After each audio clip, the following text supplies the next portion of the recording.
If you're a parent of a teenager, you know keeping your son or daughter happy while you're on vacation can be a challenge. My guest is psychotherapist Russell Heiken, and he is here to talk about teenagers and travel. Welcome. Thank you very much for having me. So we know a teenager's idea of vacation can differ greatly with what their parents have in mind. What do you do to ensure that everyone in the family has a good time? Well, I think before even planning that trip, you want to have a conversation with your kids about what they might like to do. Then you, as a parent, go back and generate some options, present those to the kids, and then let them choose that final destination. That promotes a sense of ownership of the vacation, and there's no complaining about the destination then.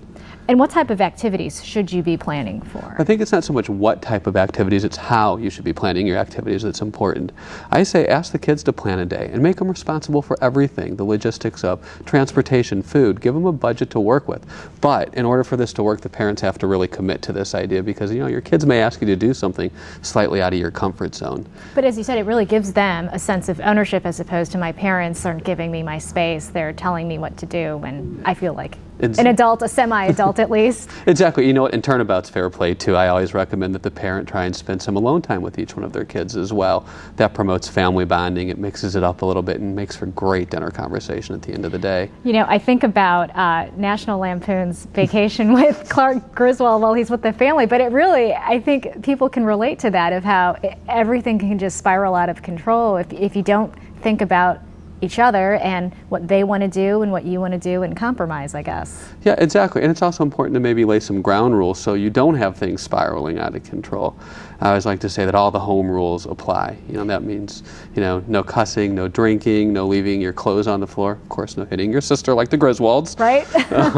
And it also means talking about time, what time you expect your kids up in the morning, what time you expect them home in the evening, and what time you expect them to be with you. And I had read that, I think it was AAA that said more people are traveling this summer. So the idea of, like, you know, the Griswolds and a family vacation where you're actually driving in the car, I mean, these tips can be beneficial to a family. Oh yeah, most definitely. And really some advanced planning goes a long way. It lets you address issues before they even begin. Someone had recommended that sometimes you can bring a friend. Does that sort of diffuse any possible issues? If a teenager can bring a friend along? Well, I think, you know, sometimes bringing a friend can be good, but also this is family vacation. This is time for the family to bond together.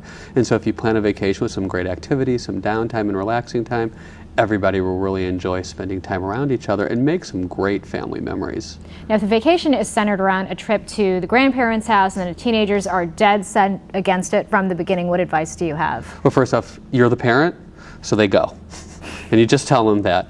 But also I think all those same rules that we just spoke about, those apply. Have the kids plan a day. Give them some downtime where they can be on their own. And just tell them, you know what, you're expected to spend time with your grandparents. They care about you and they're important to us as a family. All right, Russell Heiken, thanks so much for joining us. Thank you for having me.